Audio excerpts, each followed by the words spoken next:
안녕하세요. 김호준입니다. 지난 일요일 MBC 스트레이트는 삼성이 어떻게 언론을 관리하는지 폭로했죠. 장충기 문자를 통해 드러난 언론의 삼성 부역은 아주 적나라합니다. KBS, MBC, SBS가 특정 사안을 모두 다루지 않거나 한 꼭지만 다루기로 했다고 장충기 사장에게 보고하는 문자나 신문사설을 아예 빼기로 했다고 보고하는 건 약과였습니다. 연합뉴스 이모 편집국장 대행은 장충기 사장에게 이렇게 문자합니다. 삼성 현안에 대한 선배님 생각을 평소에 들어둬야 기사에 반영할 수 있다. 삼성이 원하는 게 뭔지 미리 알아두겠다는 거죠. 문화일보 간부 문자는 더 이상 노골적일 수가 없습니다. 문화일보 그동안 삼성의 눈으로 세상을 보아왔습니다. 도와주십시오. 저희는 혈맹입니다. 우리나라 언론 상황이 이렇습니다. 더욱 말이 안 되는 것은 이런 언론 상황을 폭로한 뉴스가 포털을 모두 뒤엎어도 모자랄 판인데 관련 기사 찾기가 아주 어렵다는 겁니다. 뉴스공장은 삼성을 잊지 않겠습니다. 김호준의 약속이었습니다. 시사인의 김은지입니다. 자, 오늘 뉴스가 아주 쏟아진 날입니다. 예, 아주 많은 뉴스가 나왔는데 첫 번째 뉴스가 뭡니까? 네, 대북특별사절단 대표가 어제 평양에서 김정은 북한 노동당 위원장을 만났습니다. 정우영 청와대 안보실장을 수석으로 하는 특사단이 어제 오후에 평양에 도착해서요. 김 위원장과 면담을 하고 만찬을 함께 했는데요. 특사단은 김 위원장에게 문재인 대통령의 친서를 전달했습니다. 또 문재인 대통령의 한반도 평화를 위한 비핵화 방법론, 북미 대화 구상 등에 대해서 김 위원장의 생각을 들은 것으로 알려졌습니다. 이게 이제 보니까 시간을 보니까 비행기 내리고 숙소 도착해서 짐 풀고 바로 만났더라고요. 거의 보니까. 네. 6시에 접견과 만찬을 했는데요. 네. 평양에 도착한 시간이 2시 50분이었습니다. 그리고 숙소에 도착한 게 3시 40분이었기 때문에요. 굉장히 빠르게 진행된 겁니다. 이제 과거에 이제 남측 특사가 북에 갔을 때 이제 특징을 보면 일단 예를 들어서 김정일 위원장 같은 경우에 특사가 김정일 위원장을 만날 수 있는지 없는지를 알려주지 않았어요. 마지막까지 애를 태운 경우들이 꽤 있었습니다. 기본적으로 만난다 하더라도 마지막 순간에 만난다든가 만난 자체가 이루어질지 안 이루어질지를 북한에 가서도 알 수가 없었던 상황이었거든요. 근데 이번에는 도착하자마자 가장 먼저 만난 사람 이게 된 거죠. 예, 그만큼 처음부터 바로 만난 거니까, 과거의 사례로 비교해 보자면 의지가 아주 강력하다. 그리고 이런 남측과 줄다리기 하는 거는 전혀 필요 없다고 본 것 같고요. 예. 아무래도 2번 왔기 때문에 그런 것도 있겠고, 완전히 달라졌어요. 예. 이 부분은. 그리고 사실은 이 만남 자체가 남북 자체의 만남은 목적이 아니고 이 만남 이후에 이제 북미 만남을 어떻게 할 것인가 이걸 남측, 북측 모두 준비하는 단계, 중간 단계잖아요. 그러니까 중간의 만남은 그 자체는 목적이 아닌 거죠. 네, 1박 2일 일정으로 오늘 오후에 오고요. 정우영 수석이 문재인 대통령에게 보고를 한 다음에 미국으로 방문할 예정입니다. 징검다리인 과정일 뿐이기 때문에 남측, 북측 모두 그 상황인식이 동일한 것 같고 여기서 이제 결국 미국의 이 특사단이 고스란히 넘어갈 거 아니겠습니까? 넘어가서 북측과 대화를 성사시키기 위한 조건을 남측과 북측이 대략 합의한 것 같은데 그중에서 핵심은 이제 비핵화 얘기가 다 당연히 나올 텐데 이게 어느 수준에서 정리가 됐는지가 핵심이겠죠. 굉장히 큰 뉴스죠, 사실은. 요 다음 바로 이 특사단이 미국으로 갈 것이고 특사단이 이 정도 되면은 트럼프 대통령도 만난다고 봐야 되겠죠. 예. 네, 아마 그럴 것으로 보이는데요. 네. 특히 그래서 우리 정부가 북한의 특별사절단을 파견하는 과정에서도 미국의 입장을 각별히 신경 썼습니다. 특사단 파견의 세부 방안과 일정까지도 모두 미국의 입장을 최우선적으로 고려한 흔적이 나온다라고 하는데요. 미국을 대화 테이블에 앉히기 위해서 이 모든 과정들을 미국과 함께 공유해야 된다라고 생각했다는 겁니다. 어제도 전해드렸지만은 트럼프 대통령도 이 만남을 기다리고 있는 것 같고, 뭐, 대화가 이루어질 것 같다는 얘기를 하는 걸 보면, 문재인 대통령 메시지를 가지고 김정은을 만나고, 그런 다음에 마지막으로 만날 사람은 이제 트럼프 대통령이 되는 일종 상강무역 같은, 예. 그런 일이 현재 벌어지고 있는 와중입니다. 북한하고는 어제, 이게 김정은 집권 이후 남측 인사를 처음 만난 겁니다. 네, 그렇죠. 예. 집권 7년 차인가요? 8년 차인가요? 그 정도 된 것 같은데. 처음 만난 역사적 만나기긴 했는데 그 만남 자체로 끝나는 일이 아니어서 그 다음 뉴스가 더 궁금해지는 지금 뉴스입니다. 이 뉴스, 자, 이 뉴스 굉장히 큰 뉴스인데. 네, 오늘 오후에 귀국을 하기 때문에요. 기후에 관련된 사항들이 나올 것으로 보입니다. 왜냐하면 현재로서는 기자단이 따라간 게 아니기 때문에요. 관련된 보고들이 아직까지 원활하게 나오고 있지는 않거든요. 알겠습니다. 이게 첫 번째 뉴스고요. 자, 두 번째 뉴스는 뭡니까? 네, 안희정 충남도지사의 수행비서였고 지금은 정무비서를 맡고 있는 김지은 씨가 미투에 나섰습니다. 안 지사가 수개월간 자신을 성폭행했다라고 주장한 건데요. 김 씨가 그간 용기를 내지 못하다가 미투 운동이 벌어진 지난 2월에도 성폭행이 이어지자 검찰에 고소하고 언론에 알리기로 결심했다라고 밝혔습니다. 그래서 오늘 중으로 검찰이 안 지사를 성폭행 혐의로 형사고소할 예정인데요.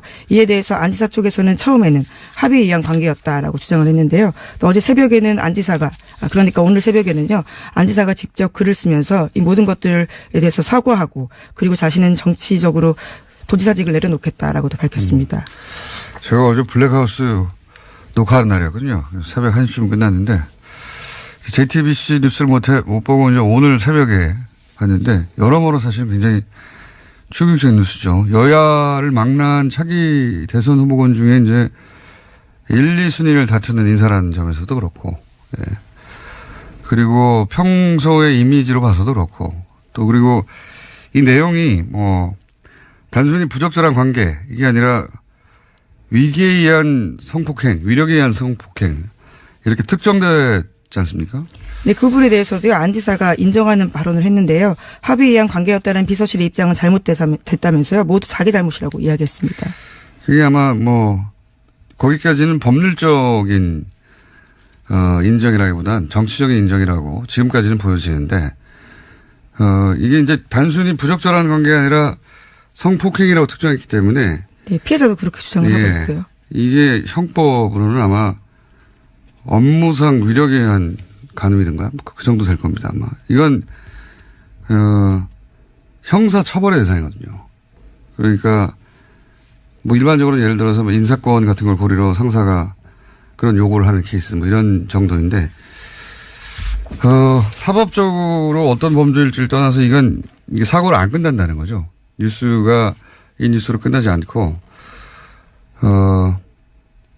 그 앞으로 더 큰 문제인 겁니다. 사실은. 그리고 이제 그런데 이게 설사 향후에 민사 형사 차원에서 쟁점이 있다 하더라도 그건 뭐 자연인 안희정의 다툼이고 정치인 안희정으로서는 어제 JTB 뉴스와 함께 정치 생명이 끝난 거죠. 본인이 정치를 그만두는 게 아니라 끝나는 게 되는 것이고 이 뉴스는 그러니까 앞으로는 형사사건으로 다뤄질 사건이 된 겁니다. 현재. 네, 또 김지인 씨가 추가 피해자가 있다라는 식의 이야기를 했기 때문에요. 네. 또 사건이 더 벌어질 수도 있습니다. 그러니까 그것도 그거지만 안희정 이제 전 지사라고 해야 되겠네요. 전 지사 입장에서는 형사 사건이 됐다는 겁니다. 현재. 과거의 정치적 사안들은 사과로 끝나거나 아니면 뭐 잠시 자수한다로 끝나는 거였다면 지금은 아니라는 겁니다. 예. 네, 또 피해자가 명백하게 고소 의사를 밝히고 있기 때문에요. 형사사건으로 당연히 발화가 될 것으로 보이고요. 이에 대해서 더불어민주당은 어제 안 지사에 대해서 출당 및 제명 조치를 착수하기로 했다고 밝혔습니다. 추미애 대표가 긴급 최고위원회를 소집한 뒤 직접 결과를 브리핑했는데요. 고개를 숙인 뒤 도저히 있을 수 없는 일이 발생했다면서 안 지사 관련 보도에 대해서는 당 대표로서 피해자와 국민 여러분께 사과의 말씀을 드린다라고 밝혔습니다. 민주당으로서는 이 이상 할 수 있는 일이 선택이 없죠. 예. 그나마 빠른 시간이 됐다는 정도고, 현재까지의 뉴스는 이 정도입니다. 이 뉴스는 제가 보기에 앞으로 한 몇 주간 정도 계속 이어질 정도의 서지현 검사 인터뷰가 자기 역사적 인터뷰를 했는데 어제 인터뷰는 변곡점이 될 뉴스인 것 같습니다. 정치 권력도 이제 미투의 대상이 확실히 되기 시작한 거죠. 네, 용기를 내고 목소리와 얼굴을 걸고 이야기를 하기 시작한 거죠. 자, 이 뉴스 다음에 또 어떤 뉴스입니까? 네, 어제 뉴스타파가 YTN 간부가 이건희 삼성회장 성매매 의혹에 담긴 동영상 제보를 삼성 쪽에 넘겼다라고 보도했는데요. YTN 유재훈 기획조정실장이 그 당사자입니다. 지난 2015년 YTN 사회부 기자들이 그해 8월 달에 이건희 회장 성매매 영상 제보자를 만났는데요. 당시 사회부장이었던 유 실장이 이를 다른 기자들에게 알리지 말라고 당부했다고 합니다. 이후에는 대가 없이 영상을 제공하라고 제보자를 설득했고 거절당하자 제보자에게 삼성에 먼저 가보라고 유 실장이 제안했다라는 건데요. 이에 대해서 유 실장은 한겨레 해명 요청에 대해서 응하지 않고 있고요. YTN 노조는 성명을 내서 이에 대해서 문제 제기하고 있습니다. 언론사 간부가 이제 특종을 잡은 거죠, 이게. 말하자면. 대특종, 인생에 한 번, 두 번 올까 말까한 사실은. 우리나라 제1기업 회장의 성매매 의혹이 담긴 동영상 제보를 받았어요. 네, 불법 사실인 거죠. 네. 대특종이죠. 근데 이제 그 본인이 속한 그 언론사의 간부인데 본인이 속한 언론사로 달려간 게 아니라 그래서 보도하는 게 아니라 예, 삼성을 향해 달려간 겁니다. 이게. 예. 충성의 대상이 어딘지 결정적 순간에 저실이 드러나는 거죠. 예. 그래서 이제 YTN 노조도 그 중대한 제보의 보도를 막은 회사행위다. 이렇게 평가하는 것이고 이 관련해서는 제가 오프닝에서도 얘기했지만 MBC에서 있었던 지난 주말의 방송에서 관련 문자가 공개됐죠. 예. 네, 장충기 전 삼성그룹 미래전략식 차장에 대한 문자가 공개됐습니다. 근데 여기서 지금 YTN 같은 경우도 사실은 보도만 하는 24시간 보도 전문 채널이란 말이죠. 이게 종편하고는 좀 다르게 취급돼요. 사람들의 인식에. 종편은 정치적 입장이 강하게 들어갔다고 미리 인지하고 보는 거라면 여기는 스트레이트 뉴스라고 생각한단 말이죠. 24시간 동안. 그래서 이제 더욱 그 문제가 되는 것이고 그 다음 또 하나 스트레이트로 모든 언론이 받아 쓰는 통신사가 연합이죠. 네, 예. 연합뉴스도 문제가 됐습니다. 영상은 YTN이라면 예. 그 모두가 받아 쓰는 텍스트는 연합인 것이죠. 둘 다 양쪽에서 지위가 비슷하다고 보시면 되는데 여기서도 문제가 나왔죠. 네, 앞서 말씀해 주셨던 내용의 연장선인데요. 연합뉴스TV의 편집국장 직무대행을 맡았던 사람입니다. 당시에는 연합뉴스 편집국 책임자이기도 했었는데요. 장충기 사장에게 한번 만나고 싶다. 식사 한번 같이 하자라는 식의 이야기가 있고요. 말씀처럼 혈맹, 형님, 선배와 같은 내용들이요. 주르륵 나옵니다. 미리 삼성 생각을 알아야지 우리가 이 기사를 쓸 수 있지 않겠냐. 그런 말은 뭐 사안이 발생해야 그때 가서 대응하는 게 아니라 미리미리 우리가 알아서 하겠다. 이건 어떤 사안을 터졌을 때 삼성이 막아냈다고는 차원이 다른 얘기예요. 미리미리 우리가 알아서 삼성 문제는 걸러주겠다는 제안과 마찬가지인데 그런 문자가 단순히 간부 중에 한 사람이 아니라 편집국장, 예. 총괄하는 편집국장의 지위에 있던 분의 문자라는 거죠. 예. 네, 미디어들이 예, 실명을 공개하기도 아예 했습니다. 이름을 공개했죠. 예. 사실은 뭐 언론계에서는 다 아는 이름이긴 하지만 직접 그걸 굳이 보도한 것은 미디어오늘입니다. 네. 미디어오늘에서 실명도 공개한 상황입니다. 해서 이 뉴스도 앞으로 계속 나올 수 있는 뉴스인데 제 불만은 이런 뉴스가 미디어오늘 같은 매체 비평 언론을 제외하고는 본격적으로 안 나온다는 겁니다. 예. 문화일보도 이 정도 되면 노조나 회사 차원의 입장 표명이 있어야 되는데 없고요. 예. YTN도 이랬다면 여기 관련해서 회사가 뭔가 이야기를 해야 되는데 없고요. 혹은 연합이나 YTN이 그렇게 하지 않으면 다른 매체사에서 이거에 대해서 문제 지적을 해야 되는데 안 하고요. 예. MBC나 KBS나 SBS 과거에 그랬다면 그 역시 스스로 논평을 내거나 뭐 해야 되는데 안 하고요. 조용합니다. 조용한 상태입니다. 예. 뉴스공장을 계속 이야기하겠습니다. 다음 수는요? 네, 이건희 삼성전자 회장 관련된 뉴스 하나 더 전해드리면요. 이건희 회장의 차명재산에 관한 과징금 부과가 우여곡절 끝에 31억 원을 걷는 선에서 그칠 전망으로 보입니다. 이 회장이 20여 년간 차명계좌 1,500여 개 2조 원이 넘는 재산을 은닉해온 것으로 보이는데요. 그것에 견주며 쥐꼬리 과징금이라는 비판이 나오고 있습니다. 이건 참 웃깁니다. 삼성뉴스가 우연찮게도 계속 있긴 한데, 몇 번 다뤘었는데 4조대 차명계산이 나왔었는데 과징금을 내면 2조대를 내야 되는데 여태까지 안 냈다는 거잖아요. 예. 금융당국이나 또는 과세당국이 내버려 뒀다는 얘기였단 말이에요. 계속해서. 근데 최근에 크게 문제가 되니까 이제 금융감독원에서 이제야 이건희 회장의 차명계좌에 대한 검사를 하고 2주간 검사를 했더니 총 나온 게 61억이고, 예, 공이 몇 개나 빠진 것 같아요. 61억이고, 그 중에 절반이니까 32억을 과징금을 매기겠다는 겁니다. 예, 2조대를 얘기했었는데, 10년 정도 2007년 얘기거든요. 네, 법이 그렇다는 핑계를 대면서요. 결과적으로 굉장히 봐주기식으로 끝인 겁니다. 2007년이니 이제 10년 지나서 계속 문제가 되니까, 예, 정권이 바뀌고 문제가 되니까, 이제 금융당국이 최근 2주간 조사를 해서 그 중에서 61억 8천만 원을 차단해가지고 그 중에 31억을, 예, 대단합니다. 예. 자, 다음 뉴스는요? 네, 이명박 전 대통령의 2007년 대통령 선거와 2008년 총선 당시 불법 자금 모집 그리고 수수 의혹과 관련해서 검찰이 수사 중입니다. 이에 대해서 이명박 전 대통령 참모 4인방에 대해서 압수수색을 단행했는데요. 관련해서는 왕차관으로 불렸던 박영준 전 지식경제부 차관, 송정호 전 법무부 장관이 있고요.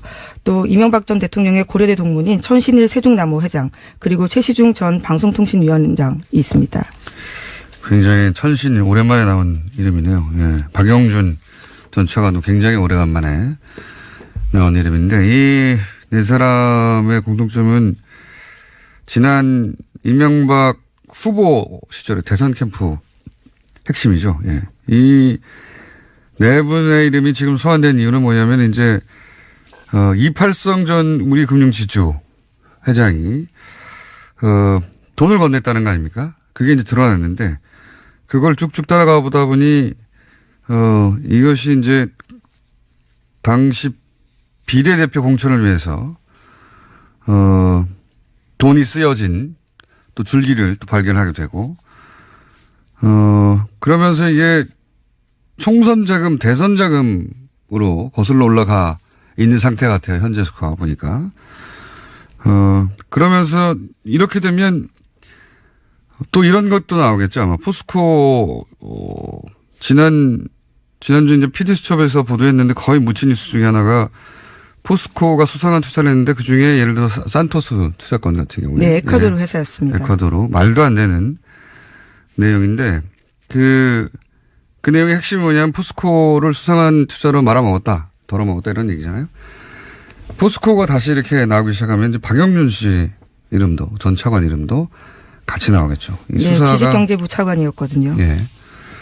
수사가 계속 꼬리에 꼬리를 물고 이명박 전 대통령 관련해서는 아마 당시 총선 자금, 대선 자금, 포스코까지 계속 나올 것 같습니다. 계속 꼬리에 꼬리를 물고 그 첫 출발을 알리는 뉴스다. 예, 이렇게 보시면 될 것 같고 하나 정도 더 언급하고 시간이 다 됐네요. 예. 네, 어제 제90회 미국 아카데미 영화상 시상식이 열렸는데요. 이 자리에서는 무대에 오른 배우 애슐리 저드의 미투 운동이 촉발된 사회 변화가 언급됐습니다. 뿐만 아니라 타임즈업이라고 해서요. 성폭력과 성차별 시대가 같다라는 배지를 달고 이와 관련된 근절 메시지를 가슴에 담았습니다. 예, 그래서 저희가 처음으로 어제 저희가 낮에 기획한 꼭지인데 우리는 영화 얘기를 좀 하자. 네, 굉장히 낯서네요. 네. 스포츠 얘기도 거의 안 하는데 한 번 정도 한 것 같고, 예. 음악 얘기는 저희가 한 적이 있죠. 음악 얘기라기보다는 최순실 관련 음악을 만들어서 한 적이 있죠. 영화 얘기는 처음 해보는 것 같습니다. 마침 아카데미라 저희가 잠깐 미니를 하나 준비했습니다. 아카데미 시상식이 있었고 미투와 관련된 발언들도 있었기 때문에 오동진 영화평론가 전화 연결됐습니다. 안녕하십니까? 네, 안녕하십니까, 공장장님. 네. 네. 저도 깜짝 놀랐습니다. 네. 그러니까요. 저도 네. 저희 제작진과 얘기하다가 우리 모두 깜짝 놀랐습니다. 우리 이걸 해도 될까? 예. 그리고 뭐 워낙 뉴스가 네. 쏟아지는 상황이었어요. 네네. 그래서 아카데미 얘기는 좀 한가한 게 아닌가 뭐 이런 생각을 했었습니다만. 어제 잡았는데 어떻게 또? 알았어요. 네. 자, 이거는 그러니까 큰 뉴스들이 터지기 전에 잡혀 있던 거라 짧게 하겠습니다. 네네네. 연결했던 이유 중에 하나가 이 영화적 다양성이 부족해졌고 우리나라에. 그래서 사실 아카데미와 관련된 영화들도 극장에서 보기 힘든 거 아니냐 이런 얘기 하다가 여기까지 간 거거든요. 네. 예. 미국도 사실 그런 그 위기를 많이 느끼고 있고 그래서 할리우드가 그 위기를 드러내게 한 것이 이번 아카데미 시상식이 아닌가 싶은데요. 특히 이제 트럼프 현 대통령이 워낙 중하층 백인을 중심으로 한 미국을 재건설하겠다 뭐 이런 그 정치적인 어떤 그런 모토를 갖고 있는 터라 할리우드가 사실은 그런 부분에 있어서 정치적 저항을 많이 보여왔고요. 이번 아카데미 시상식의 면면이 반 트럼프적 정서, 어떤 미국 정치 어떤 위기 이런 것들을 굉장히 적극적으로 드러내고 있습니다. 시상식 자체가 운동이 결합되어 있는 그렇죠. 시상식 자체가 그렇고 그다음에 수상의 내용들을 보면 그렇고요. 여기 이제 미투 운동이 결합되어 있는 거죠. 그래서 이제 여러분들 잘 아시는 것처럼 이것들이 모두 이렇게 합쳐져서 이른바 이제 타임즈업, 그러니까 새로운 시대를 맞이하고 또 새로운 시대로 도약하는 그런 정신들을 이번 아카데미 시상식에서 많이 보여주고 있습니다. 알겠습니다. 시상 면면을 보시면 아시면 됩니다. 면면을 보시면. 네네. 자, 그러니까 미국의 문화예술계가 트럼프 행정부를 상대로 자신들이 가진 방식으로 힘을 가진 방식으로 이제 저항하는 거다. 아카데미 전체가 그런 의미가 있다. 그건 알겠고요. 자, 꼭 이 영화를 꼭 짚어서 나중에 극장에서 보기 힘들면 어떻게 구해서라도 봐야 한다. 그런 극장을 찾아다니면서라도. 아마 이번에 아카데미 시상식에서 너무 화제가 돼서 국내에서도 개봉이 될 건데요. 3빌보드입니다. 원래 이제 3빌보드의 원제는 3빌보드 아웃사이드 에빙 미주리인데요. 미주리 하면 이제 미국 중부잖아요. 그러니까 중부의 그 에빙이라는 카운티 바깥에 있는 3빌보드 세계의 입간판이라는 그런 제목을 갖고 있습니다. 그래서 미국 중부에 한 3,000명 정도 사는 한 작은 마을에서 벌어진 소동극인데요. 이 영화를 보고 있으면 우리가 여행을 통해서도 찾아가기 힘들 정도로 굉장히 외진 그 작은 마을에서 벌어지는 일이지만 이것이 미국 전역에서 지금 목도되고 있는 미국이라고 하는 것을 그 정체, 실체를 보여주는 작품입니다. 아마도 그런 것 때문에 이 3빌보드가 이번 그 아카데미 시상식에서 여우주연상을 탔고요. 또 남우조연상도 탔고요. 그리고 무엇보다도 그 각본상까지 각본상 아니죠. 어쨌든 그 여우주연상과 남우조연상 제가 몇 가지 좀 헷갈리긴 하는데요. 알겠습니다. 이 부분을 탔던 이유가 그런 것 때문에 그렇죠. 첫 번째 거론하시는 영화는 3빌보드를 꼭 챙겨서 봐야 한다. 네, 그렇죠. 네. 지금 개봉되어 있는 작품 중에 쉐이프 오브 워터, 워터도 사실은 멕시코 감독 기레르모 델 토로가 만든 작품이고 이 작품 내용을 보면 정말 나오는 사람들이 대부분 주인공들이 말 못하는 장애인 그리고 나이 먹은 동성애자 그리고 흑인 하층민 이런 등등 그 주요 인물들이 그렇습니다. 기본적으로 소수자 관점에서 그리고 물속에서 나왔던 괴 생명체가 또 주인공이기 때문에 우리와 다른 존재와 공생하는 방식 우리는 우리와 다른 사람들과 얼마든지 충분히 사랑하고 공존할 수 있다는 것을 보여주는 작품이거든요. 이것이야말로 트럼프가 지금 얘기하고 있는 여러 가지 측면과 정면으로 정치적인 어떤 그런 반대의 모습을 보여준 작품이기 때문에 쉐이프 오브 워터를 아카데미가 작품상을 수여한 이유는 바로 그런 정신적 모토가 강하기 때문에 그렇습니다. 백인 남성들끼리의 정치에 대해서 이제 문제 제기하는 그런 정신을 담고 있다 이런 말씀이시군요. 네, 감독 작품 배우들의 어떤 그 면면들이 다국적 다인종 등등 지금 아카데미가 정확하게 그 미국 사회라고 하는 것이 이민자 사회라고 하는 것 이런 것들을 적극적으로 드러내고 있습니다. 그래서 이런 측면들을 좀 보시면 미국의 언론과 또는 미국의 다른 정치가 하지 못하는 것을 영화가 어떻게든 해내려고 하고 있다. 이런 것들 좀 보여준 사례라고 생각합니다. 쓰리 빌보드와 세이프 오브 워터는 꼭 봐야 한다. 하나만 더 추천해 주시죠. 사실은 이번에 그 주요 수상을 하지 못했는데요. 제가 참 안타깝게 생각하는 작품 중에 스티븐 스필버그 감독의 더 포스트라는 작품이 있습니다. 더 포스트요? 워싱턴 포스트지 얘기를 다루고 있고요. 1971년도, 그러니까 72년도에 워터게이트가 터지기 전에 71년도에 국무부 비밀문서 4천 쪽이 폭로가 됐는데요. 네. 데니엘 엘질버그라는 군사 전략가가 그것을 내부 고발자로 베트남전에 관한 정보가 담겼던 문서. 네. 그죠? 예. 네, 그렇죠. 그래서 이제 그걸 워싱턴 포스트가 대서특정한 과정에서 벌어지는 일입니다. 어쩌면 미국의 언론 상황, 더 나아가서 우리도 역시 반면 교사로 삼을 수 있는데요. 우리의 어떤 저널리즘의 어떤 상황 이런 것들을 거꾸로 생각할 수 있는 그런 작품이어서 굉장히 시대적 코드가 강한 작품입니다. 그런데 이번에는 너무나 뭐랄까요? 작품들이 정합이 심해서 스필버그가 또 워낙 알려진 그 감독이라 이런 주요 부분에서는 좀 상을 타지 못했습니다만 이번 아카데미 후보에는 많이 올랐습니다. 그래서 여러분들이 기억하실 만한 작품과 더 포스트 수입은 안 됐죠? 네, 됐습니다. 그래서 개봉도 막 됐습니다. 네, 근데 이제 극장수가 많지 않기 때문에 그렇군요. 공장장이 바쁘시잖아요. 그래서 그렇지만 이제 그것도 그렇지만 이 뉴스 그러니까 이런 영화들이 절대 작은 영화가 아닌데. 네네. 예, 무슨 미니 다큐 정도. 예. 잘 아시겠습니다만 국내 스크린 수가 2,400개에 불과한데요. 예. 이런 다양한 영화들이 많이 걸리는 어떤 그런 상황이 못 됩니다. 그래서 정부가 바뀌고 나서 스크린 독과점에 대한 그런 여러 가지 방지 법안이라든가 이런 것들을 만들기 위해서 노력하고 있습니다만 요즘 워낙 여러 일들이 많아서, 그런 영화와 관련된 법안은 좀 뒤로 밀리고 있는 듯한 느낌. 네, 이 얘기도 또 하나의 주제거 얘기는 합니다. 이제 보고 싶어도 볼 수가 없는 게, 시장 논리 때문만이라기보다는 대기업이 대부분 유통망을 장악하고 있으니까. 그렇죠. 보고 싶어도 볼 수 없는 문제가 있는데, 그 얘기는 저희가 이제 이렇게 영화 이야기도 물꼬를 튼 만큼 따라 한번 주제를 잡아보겠습니다. 네. 네, 언제든지 연락 주십시오. 네. 알겠습니다. 꼭 영화 이 얘기를 오동진 평론가에게 연락하라는 법은 없습니다. 알고 있습니다. 네. 오늘 말씀 감사합니다. 네, 고맙습니다. 네.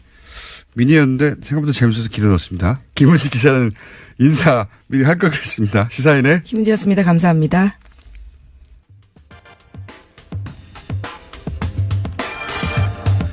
네, 어제 예고한 대로 어제 사실 이 코너 반응이 굉장히 뜨거웠거든요. 네, 그래서 조만간 모시겠다고 해놓고 제가 1년 내내 안 모시는 경우도 있습니다. 많은. 어제는 끝나자마자 바로 저희가 다시 하자고 말씀드렸습니다. 성공회대 한원구 교수님 나오셨습니다. 안녕하십니까? 예, 안녕하십니까? 네. 이렇게 반응이 많았다는 거는 궁금했던 사람이 많았던 거죠. 예.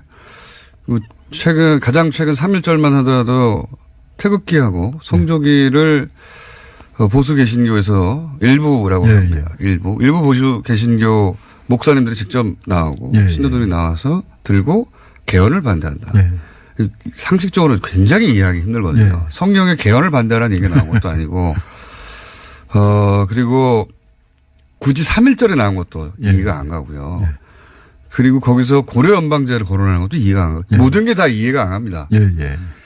근데 이제 어제 70년대까지의 역사, 그 개신교가 일제시대에 대부분의 목사님들 교회가 친일파가 되었고, 그리고 해방 이후에는 친일파의 재산들을 받아서 미국의 장려와 함께, 적극적인 장려와 함께 그런 재산을 받아서 보수 개신교의 세를 얻어갔고, 그러면서 그 과정에서 이제 제주 4.3에 민간인 학살에 목사님들이 동원됐고, 뭐 이런 이야기를 처음 듣는 분들 굉장히 많았을 거예요. 근데 이건 그 역사입니다. 가치 판단 없이. 실제로 그런 일이 있었는데 어떻게 해요? 그러게 말입니다. 그러면서 그 다음은 이제 박정희 어제 요약하는 겁니다. 짧게. 오늘 처음 들으신 분이 계실 수 있습니다. 박정희 전 대통령이 본인이 기독교인이 아니었음에도 불구하고 진보적인 기독교에서는 또 이 독재 정권이라고 박정희 정권을 공격하는 상황이 있었고 공격함에도 불구하고 그 진보적인 개신교가 또 미국하고 미국의 선교사들하고 연결돼 있고 함부로 탄압할 수 없으니 이제 본인의 필요에 의해서 보수 개신교를 적극적으로 정권 보위의 수단으로 삼기 위해서 보수 개신교의 목사님들을 군대식으로 훈련하고 군대식으로 십자군이라고 만들어냈는데 조직을 그 조직을 일으킨 게 바로 차태민이다. 여기까지입니다. 짧게 요약 잘했습니까? 예, 좀 훌륭하게 하셨습니다. 여기까지 70년대예요. 여기서 어제 얘기를 끝냈는데 그러면서 이제 기독교 개신교회는 십자군 전쟁으로 이걸 포장해서 그러니까 단순히 박정희 정권을 보위해라 이러면 나서기가 어렵잖아요. 그래서 십자군 전쟁으로 포장하게 되고 그래서 그 조직의 이름도 십자군 아니었습니까? 예. 맞습니다. 최태민. 예. 거기까지 했습니다. 70년대 그렇게 해서 실제 최태민 이 조직에 포섭된, 혹은 합류한, 혹은 협조한, 대표적인 목사님들이 결국 실제로 이 진보적인, 움직임을 탄압하는데 앞장서게 됩니까? 그렇기도 하고요. 네. 그것도 이제 지금 목사님들이 많으니까, 이제, 다른 분들이 또 나서서 진보적인 쪽을 탄압하기도 하고 그럽니다. 근데, 최태민 목사하고 같이 일했던 분들 중에 나중에 이제 한기총이나 그런 데서 중요한 역할을 하는 사람들도 있었다고, 최태민 목사와 함께 일하다가 한기총에서 나중에 일하게 돼요? 나중에 이제 그렇게 된 사람들도 더러 있는데. 더러 있구나. 그러니까 이제 문제는 지금 현재 한기총이나 그쪽은 최태민은 기독교가 아니었다. 이제 이렇게 부인을 하고 있죠. 지금은 그렇게 말할 수 있습니다. 예. 그런데 이제 그 당시에 최태민 씨와 같이 일했던 사람들이 기독교 주류 쪽을 확 빨아들였다고 저는 생각을 합니다. 그런데 이제 일단 조금 좀 너무 이상한 데가 많으니까 약간 거리를 두는 분들도 있었고 어저께 이제 실명을 써서 말씀을 드렸습니다만 강신명 목사님 같은 경우도 초기에는 굉장히 깊이 결합을 했다가 어떤 이유에서인지 최태민 쪽에서 이름을 더 이용하지 않는 걸로 보면은 거리를 두셨던 것 같기도 그렇군요. 해요. 강하게 합류했다가 이상하다고 떨어져나간 분들도 있고. 그리고 좀 뒤늦게 이상한 거 상관없이 저기 돈과 권력이 있다 하니까 모이던 사람들도 거꾸로 합류한 또 목사님들도 있고. 그렇습니다. 합류했다가 떨어져나간 목사님들도 있고. 그리고 그중에 일부는 이제 나중에 한기총의 간부가 되는 분들도 있고. 지금 현재 한기총은 최태민 씨를 전면 부인합니다. 물론. 그렇습니다. 기독교가 아니라고 부인하는데 역사가 그렇다는 겁니다. 이거 가치 평가가 있는 얘기가 아니라 그렇다는 얘기고. 이제 박정희 정권까지는 그렇게 개신교를 자신의 정권을 유지하기 수단으로 그렇게 사용했습니다. 그리고 나서 그 이후 얘기를 이제 하자고 모신 건데 80년대 이후로 어떻게 돼가는 겁니까? 전단 정권 시기에는 그러니까 우리 민주화 운동에서 기독교의 비중이 좀 떨어지게 됩니다. 70년대까지는 워낙 용공 시비가 심하니까 기독교가 아니면은 그러니까 해외와 굳건한 연관을 갖고 있고 또 하나님을 모시고 있고 그래서 저희가 그 당시에 70년대 농반 진반 백이 두 개였다. 하나님 백이 있고 외국 백이 있었다. 하는 그런 개신교들조차 이 용공 시비에서 자유롭지 않았거든요. 근데 그 두 개의 백이 있다는 건 그 당시 유행했던 얘기입니까? 그 당시 애들 실제 농반 진반 많이 했었습니다. 그래서 제 쪽이 중요했는데 80년 광주를 거치면서 민주화 운동의 질과 양이 달라집니다. 그리고 전투력도 달라지고요. 그렇게 되면서 이 종교가 여전히 중요한 역할을 하고는 있지만 상대적으로 70년대에 비해서는 그 중요성이 전체 민주화운동에서 차지하는 비중이 확 떨어지게 되고요.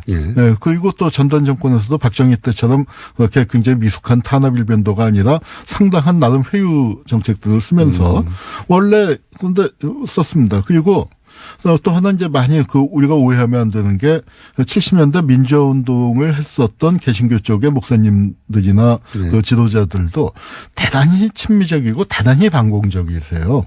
그거는 생존의 기본 조건이었으니까요. 예. 그렇기 때문에 이분들이 70년대 박정희 정권이 무너지고 난 다음에 상당히 또 많은 분들이 전두환 정권하고 뭐 친하게 지냅니다. 민주화운동 기독교가 아닌 민주화운동 쪽에서도 이제 그런 분들이 나오기 시작하고 천주교에서도 예컨대 지학순 주교님 같은 분이 전두환 정권하고는 그 개타 입각을 세우지 않으셨고요.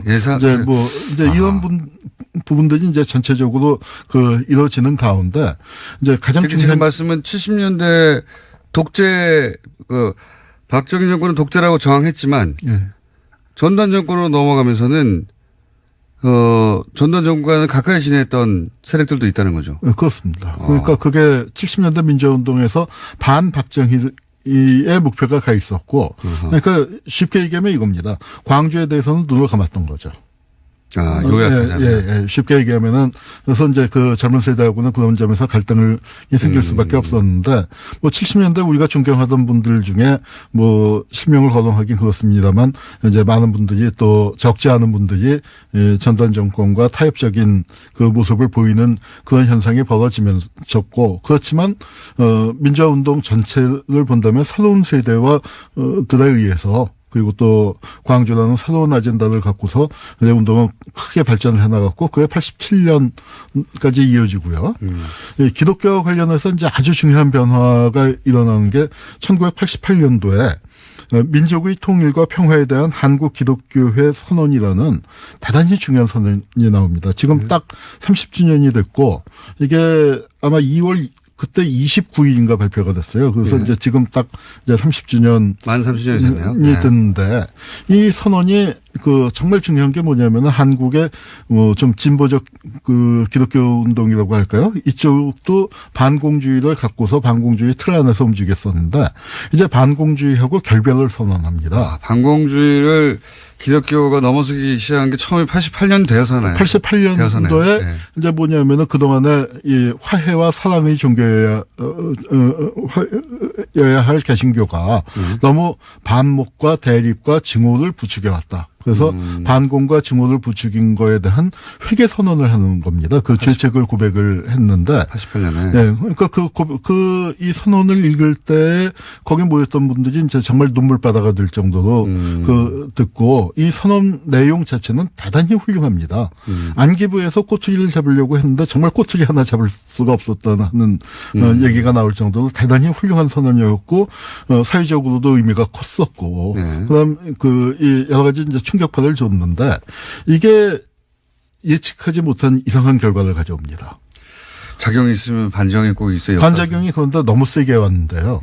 바로 이 선언이 한기총을 만들어내는 계기가 되는 거예요. 그렇게 연결되는군요. 네, 그래서 이 선언이 나오고 난 다음에 주요 기독교 지도자들, 특히 이제 거의 대부분이 월남한 분들이죠. 한 10분 정도가 한경직 목사님이 은퇴하고서 이제 남한산성 그쪽에 사시고 계셨는데 그 댁에 모여갖고 이제 일종의 성토대회 비슷한 것을 하고 우리가 가만히 있으면 안 되겠다. 이제 하는 식의 움직임을 보이고 그것이 몇 달 뒤에 이제 한기총으로 나타나게 되고 또 더 놀라운 일은 이 선언을 채택한 주체가 한국교회협회 KNCC인데 지금은 이제 NCCK라고 많이 부르죠. 근데 NCCK 내에서도 이 선언을 채택했던 사람이 소수 집단으로 전락을 하게 돼요. 그러니까 이 한국 기독교 전체의 어떤 보수화가 이루어지는데 저는 이 보수화의 단계가 두 번 있었다고 생각합니다. 하나는 정말 역사적인 의미가 깊은 이 선언이 나온 뒤에 반작용으로 89년도에 한기총이 만들어지는 게 한 번이고. 그 지점은 바로 이제 한국 사회 민주화가 진행되면서 보수가 결집하기 시작을 하죠. 그리고 예컨대 전쟁 기념관 같은 게 만들어지는 게 바로 그 시기입니다. 그리고 또 한 번이 2003년도에 노무현 정권이 또 서게 되면서 이 대형 교회가 이제 시청 앞에서 대규모 집회를 갖게 되죠. 아, 대형 교회들이 시청 앞에서 정치적인 발언을 하기 시작한 게 노무현 정부 들어서입니까? 2003년입니다. 들어서기 직전이죠. 2003년 1월이니까. 당선된 직후네요. 네, 당선된 직후입니다. 아, 지금 한기총은 그때 시작해서 며칠 전에 3.1절 운동도 예, 한기총에서 예. 한기총의 명의로 조직한 것이거든요. 예. 그러니까 한기총은 지난 30년간 예. 그 중심에 있는 겁니다. 예. 기본적으로 보수 개신교들이 이렇게 정치적 발언을 하거나 집결하거나 할 때 그 중심에 서 있는 건데 그 출범이 그동안 우리 기독교가 사랑의 종교인데 증오의 전파, 대결의 전파에 너무 앞장섰지 않느냐는 내부 반성이 나오자 그 반동으로 만들어진 거다. 그 반동으로 만들어졌습니다. 아, 그런 역사가 있군요, 또. 거기에다가 그리고 이제, 그분들이 길거리로 나오기 시작한 게 노무현 정부가 출범하기 직전, 당선된 직후였다. 예, 그렇습니다. 거기에는 이제, 네, 이거는 그냥 단순히 종교가 아니라 한국 사회의 변동하고 맞물려 있는데요. 이 강남 개발하고 맞물려 있다고 생각을 합니다. 교수님의 해석으로는요? 왜 그렇습니까? 이제 부동산이 그 개발되는 게 우리 그 강남에 또 교회가 이제 확 생겨나고 그러면서 이것이 뭐냐면은 이 다들 잘 살고 싶고 그런 개발의 욕망 같은 것들이 번져나가면서 이게 교회의 구도 속에서도 그렇게 되면서 대형 교회들이 생겨나고 대형 교회만 살아남는 현상이 벌어지죠. 그래서 이제 그 우리나라가 이게 90년대 통계로 쳐도 전 세계 대형 교회 50개 중에 23개가 그 대한민국에 있었다고 했는데 23개. 지금 치면은 아마 100대 대형 교회에 한 80개 정도는 그 대한민국에 있고 60개 정도가 서울에 있지 않을까 생각이 드는데요. 그게 이제 이게 잘 피부에 와닿지 않으실 텐데 전 세계 기독교 인구의 우리나라가 몇 프로 되지 않을 텐데 전 세계로 치면. 그런데 전 세계에서 지난 그 냉전 시기에 가장 성령 대폭발한 게 한국입니다. 그렇죠.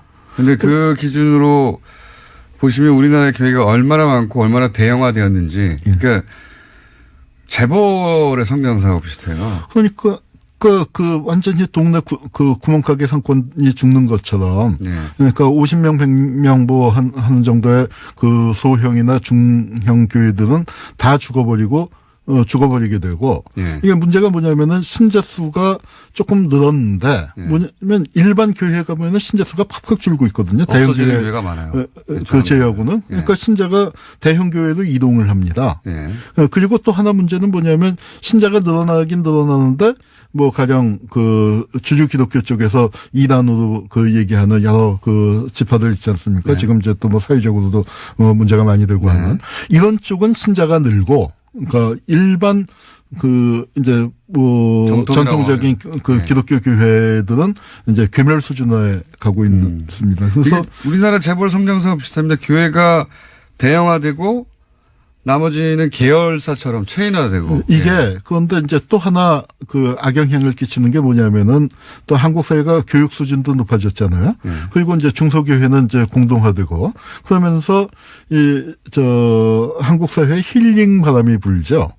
뭐 그 자연스러운 결과라고 생각을 합니다. 왜냐하면 그동안에 아주 급속한 산업화 근대화를 거치면서 상처받은 사람들 또 특히 성장 신화를 내걸면서 이제 쭉 다름질 쳐왔는데 거기서 사실은 소외되는 사람이 훨씬 더 많지 않습니까? 그러니까 일부는 가령 예컨대 뭐 순복음교회 같은 데서 삼박자 구원론으로 그러니까 영혼과 몸과 재물 그걸 다 구원을 받을 수 있는 이제 그런 걸로 해서 흡수되지만 거기서 흡수 안 되는 분들이 이제 예컨대 산기도원이라고 해서 전 세계 그 기독교에 한국밖에 없는 현상이 두 가지가 있어요. 하나는 산기도원하고 새벽기도. 새벽기도가 다른 나라는 없습니까? 없습니다. 60년대까지만 해도 70년대 초반까지만 해도 한국 기독교에서 새벽기도를 거부하는 움직임도 상당히 컸습니다. 그런데 이제 이 산기도원에 가 있었던 분들이 일반 교회에서 좀 감당하기 힘들거나 일반 교회에 부흥해 갖고는 그 만족을 못하는 분들이 이제 훨씬 더 강렬한 체험을 원해서 갔는데 산기도원이 그래서 작은 교회들하고 연결 고리가 있었는데 작은 교회가 몰락하게 되면서 산기도원이 존립이 안 되니까 해체가 되고 이분들이 교수님? 거리로 나와서 이게 박수 한번 하고 한 번 더 모셔야 되겠습니다. 아무래도 한원구 교수님이었습니다.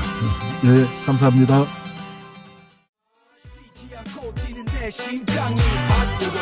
자, 지난주에는 잠에서 깨끗한 목소리로 전화 연결했던 하태경 의원님 오늘 직접 나오셨습니다.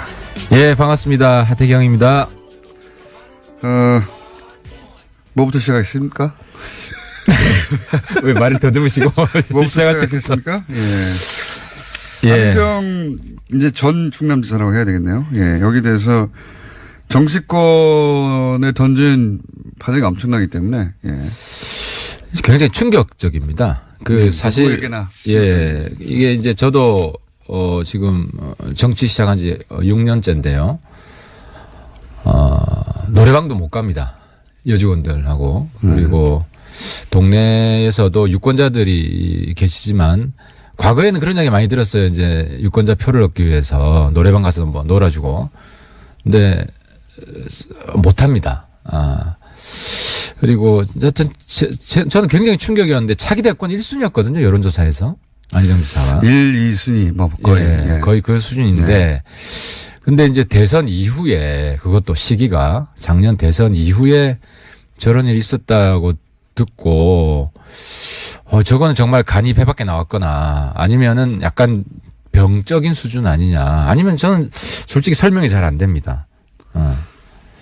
자, 이게 정치권에 미칠 파장을 어떻게 보십니까? 가늠이 안 됩니다. 이게 지금은 솔직히 정치적 여파보다는 안 지사 개인에 대한 그 좀 이해 불가능.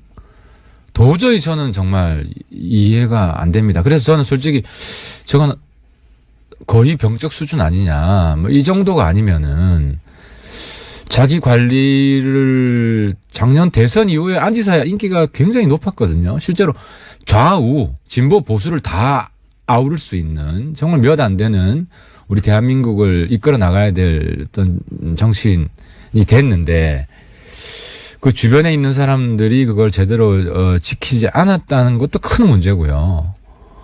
저도 요즘 솔직히 이건 뭐 주변에서 지킬 수 있는 문제는 아니긴 합니다. 잔소리를 많이 두드려 펴서라도 잡아야죠. 그러니까 사실 제 보좌관들도 네. 제가 사실 뉴스공장 나와서 보면 한 번씩 이야기를 좀 너무 편하게 할 때 요즘 잔소리 많이 듣거든요. 굉장히 조심하라 그러고. 문자 폭탄 터질 때요? 꼭 그러니까 정치적 발언 말고 약간 아니다 하더라도. 윤리적으로 이런 네. 발언들 같은 경우에는 특히 이런 미투나 이런 여성 문제 관련해서는 굉장히 발언 신중해라. 아예 그냥 입을 닫아라 할 정도로 네. 잔소리를 많이 듣는데 근데 바로 수행 비서면은 주변 사람들 알아요. 좀 모를 수가 없어요. 그 주변 사람 뭐 했냐는 거지. 주변 사람들 중에 아는 사람도 있었던 걸로 지금 어제 인터뷰가 나온 거죠. 네. 그렇죠. 저 정도면은 모를 수가 없어요. 그 또 여성이 누구한테 또 고백을 했다는 거 아닙니까? 그렇게 되면 근데 최근까지 그랬다는 거 아니에요. 솔직히 저는 안 지사 이해 불가능입니다. 그 정도 코멘트가 전부입니까? 솔직히 그렇습니다. 저는 현역 정치인들 중에 저렇게 아무튼 간이 크거나 저는 못합니다. 저런 간 큰 너무 저거는 상상을 초월하는 일입니다. 이게 지방선거에 미칠 영향은 어떻게 보십니까? 거기까지 솔직히 생각이 안 되고 이건 이제 사실 안 지사 사실 정치 생명이 끝난 거 아니겠습니까? 그건 정치적 생명은 끝났죠. 끝난 거 아니겠습니까? 뭐 앞으로 이게 이제 과거 사건하고는 다른 것은 기본적으로 이게 성폭력으로 특정했기 때문에 그렇죠. 지금 사법적인 형사 사건이고 형사 사건이 되는 거죠. 지금 옛날에 이제 안 지사가 학생 운동에서 감옥 가고 그다음에 정치 자금 문제로 그리고 이 문제는 본질적으로 다른 문제이기 때문에 아마도 이거는 이제 그 민사적으로나 형사적으로 다툼이 있겠지만 그건 이제 자연인 안희정의 다툼이죠. 정치인 안희정으로서는 사실상 어제 그렇습니다. 사망 선고가 내려졌다. 근데 아무튼 이 자리에 제가 마지막으로 드리고 싶은 말씀은 미투 고백하시는 분들 저는 그분들 정말 힘내라고 응원하고 싶고 이번에 혁명해야 됩니다. 사실 87년에는 87년 6월 항쟁이 있고 노동자 대투쟁이 있었는데 이번에는 촛불 혁명이 있고 일종의 이제 미투 같이 권력을 이용해서 여성들을 폭력을 행사하는 이 부분에 대한 근본적인 변화가 있는 거거든요. 그래서 이번 기회에 대한민국이 정말 선진국이 되는 이 운동이다, 이 운동이. 그래서 여성분들 힘내시고 우리 사회 바꾸는 우리 사회를 정말 앞으로 전진시키는 위대한 역할을 하고 있다고 생각을 하고요. 네, 응원을 보냅니다. 자, 여기까지 이외에는 더 이상 사실 지방선거까지 얘기하기에는 뭐 가름이 안 되시는 거죠. 예, 그 다음에는 이제 그런 얘기가 나오겠죠. 김정은 당연히. 이야기 하시죠. 네, 네. 그런 얘기 앞으로 다음에 나올 텐데 여기서 그 뉴스 자체로 보자면 이제 사실 대북 특사단이 어제 평양을 방문해서 김정은 권력이 시작된 이래 처음으로 남쪽 인사를 만났다.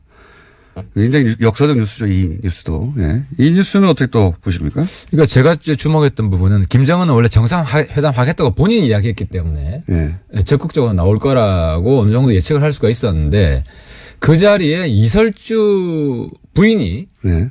동석했다는 거거든요. 이게 그러니까 처음 만났고 바로 만났고 동석도 했고. 그렇죠. 이게 왜 특히 중요하냐면은 김정일 시대에는 어떤 공식 만남에서 퍼스트 레이디를 같이 온 적이 한 번도 없습니다.